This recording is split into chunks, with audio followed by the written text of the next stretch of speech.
Hi, my name is Monica and I go by Sleeved After 60, and this is my intro video. Now, I've been working on this all day. No, that's not true. I've been working on it all afternoon. Can't seem to get this straight. And obviously, I'm over 60.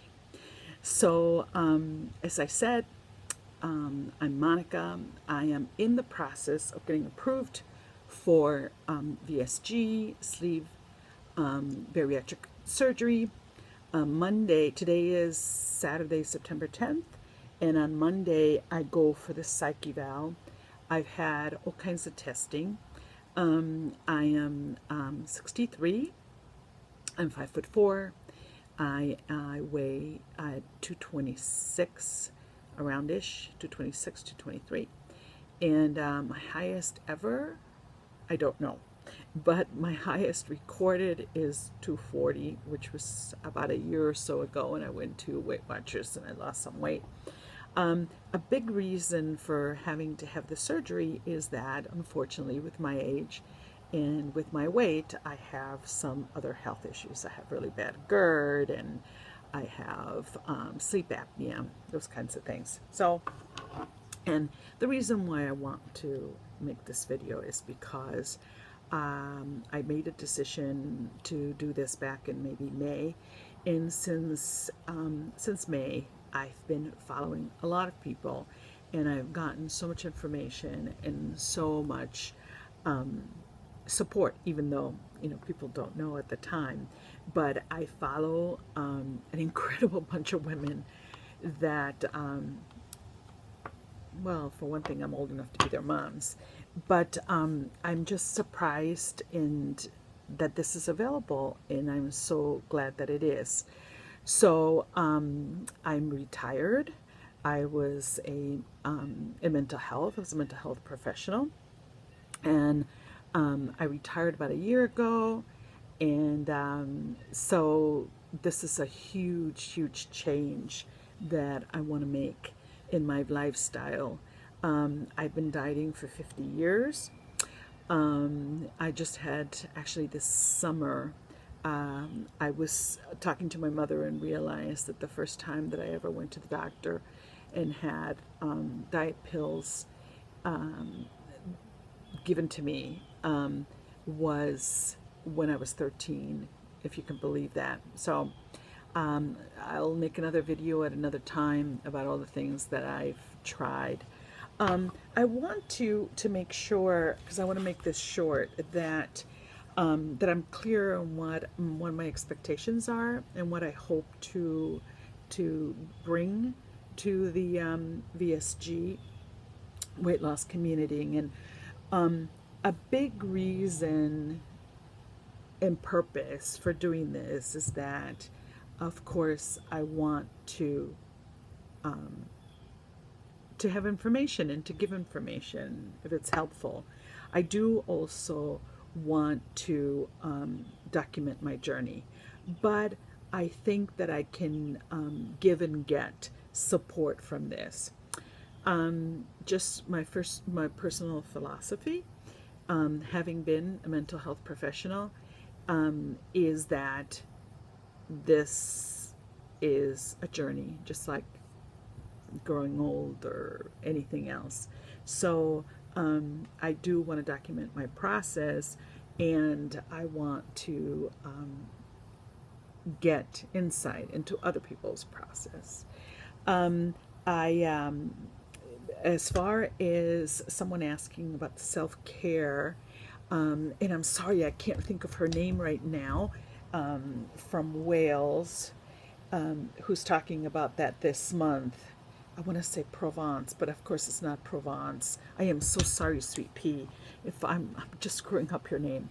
But the thing about self-help that I want to work on this month is that, I have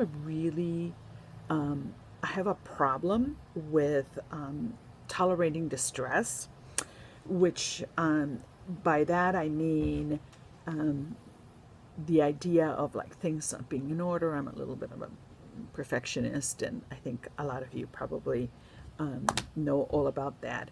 So the distress of having things not be okay and not being in charge of things.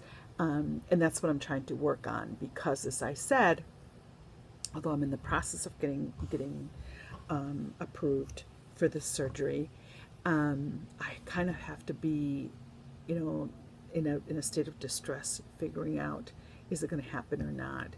So I did make Plan B, and my Plan B will be that if my insurance doesn't approve it, then I will go self-paid, and I'll just, you know, find another place to have it done.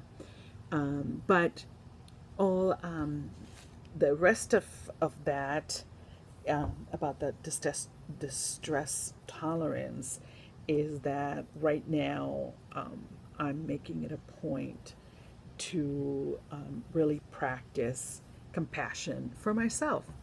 And I think that that's a really, you know, big tall order. So that's my goal. And I just look forward to continuing relationships. As I said, I've gotten so much out of it, and this is just one more small step as far as doing this.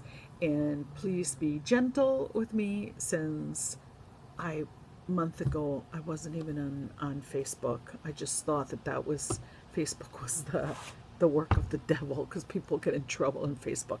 So I do have a page. I'm not doing anything with it. I will be taking a class next month to figure out all the ins and outs of Facebook, and how does somebody get to be this age, since since Facebook seems to be such, at least this is what my 35-year-old son tells me, is kind of an you know, an older generation sort of tool that we use. How did I not get on it? Well, you know, I had clients that I didn't want to find me or know anything about me. I was really trying to be really careful of keeping good boundaries between my professional life and my personal life. So anyway, thank you all. You are all, I am so impressed by so many of you. I mean, starting in your 20s and going up to your 50s, of all of you women doing this. And boy, I wish I would have done this when I was in my 20s, because I can't even, by that I mean, you know, having surgery, because I can't even imagine what my life would have been like without always having to have that, you know, that pain associated with my weight. So again, I think that I'll be able to talk about that in other videos and just get more into it. Thank you all so much. I know that many of you don't know that I exist, but I want to just tell you how you make such a big difference in my life. And I do go every day, you know, I listen to somebody else's story, and I do go back for some of you who are in a different part. And thank you so very, very much. Bye. Ciao. Be safe.